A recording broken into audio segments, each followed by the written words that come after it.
Israel an apartheid state? More and more these days, one hears this charge made. Oddly, when South Africa was an apartheid state, no one accused Israel of being one. The reason the charge was never made then, and shouldn't be made now, is the same.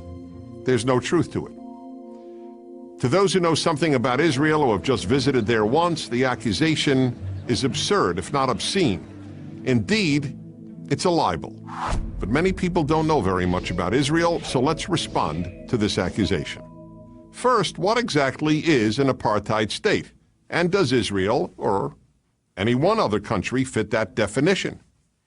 Let's look at South Africa, the country that came up with this term. In South Africa from 1948 to 1994, there was an official policy that declared blacks second-class citizens in every aspect of life.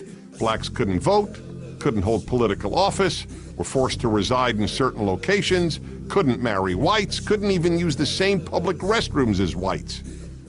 Not one of those restrictions applies to the many Arabs living in Israel. 1.5 million Arabs live in Israel. They constitute about 20% of that country's population. Every single one of them has the same exact rights as all other Israeli citizens, and they always have. They can vote, and they do. They can serve in the Israeli parliament, and they do. They can own property, businesses, and work in professions alongside other Israelis, and they do. They can be judges, and they are. Here's one powerful example.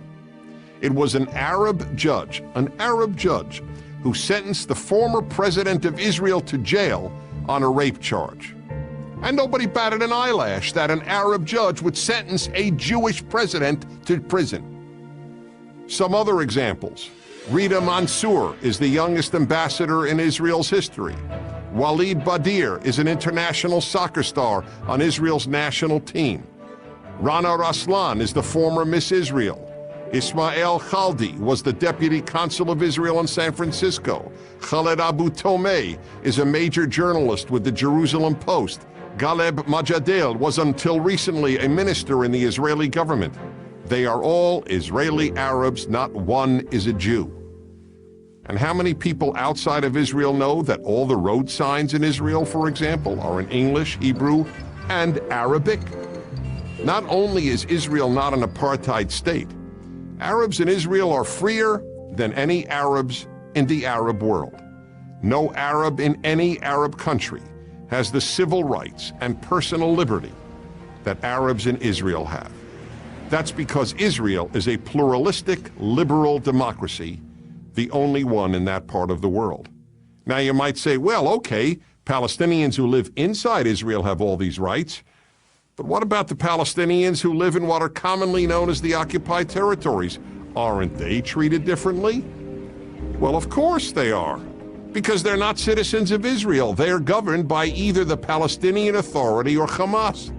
The only control Israel has over these people's lives takes place when they want to enter Israel. Then they are subjected to long lines and strict searches because Israel has to weed out potential terrorists. And what about the security wall that divides Israel and the West Bank? Is that an example of apartheid? That's rather easy to respond to. Is the security fence being built between the United States and Mexico an example of apartheid? Of course not. Israel built its security wall solely in order to keep terrorists from entering Israel and murdering its citizens. And you know what? It's worked. The wall, most of which, by the way, is an electronic fence, went up in 2002 during a time when Palestinian suicide bombers were regularly murdering Israeli civilians in buses, on streets, and in restaurants. And the moment the barrier went up, terrorism went down almost to zero. So then, why is Israel called an apartheid state? Because by comparing the freest, most equitable country in the Middle East to the former South Africa, those who hate Israel hope they can persuade uninformed people that Israel doesn't deserve to exist, just as apartheid South Africa didn't deserve to exist. And if you don't believe me, just ask the people who know better than anyone else What a lie it is that Israel is an apartheid state, the one out of every 5 Israelis who is an Arab, which is why they prefer to live in the Jewish state than in any Arab state. I'm Dennis Prager.